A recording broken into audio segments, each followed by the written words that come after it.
As the nature of the terrorist threats evolve and the geography expands to new places, we're working with our partners to bring capabilities to bear to disrupt plotting, degrade networks, and protect all of our people.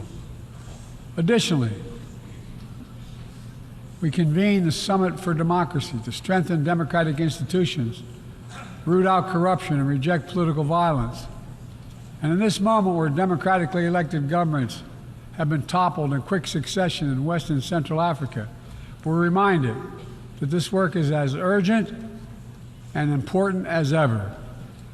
We stand with the African Union and ECOWAS and other regional bodies to support constitutional rule.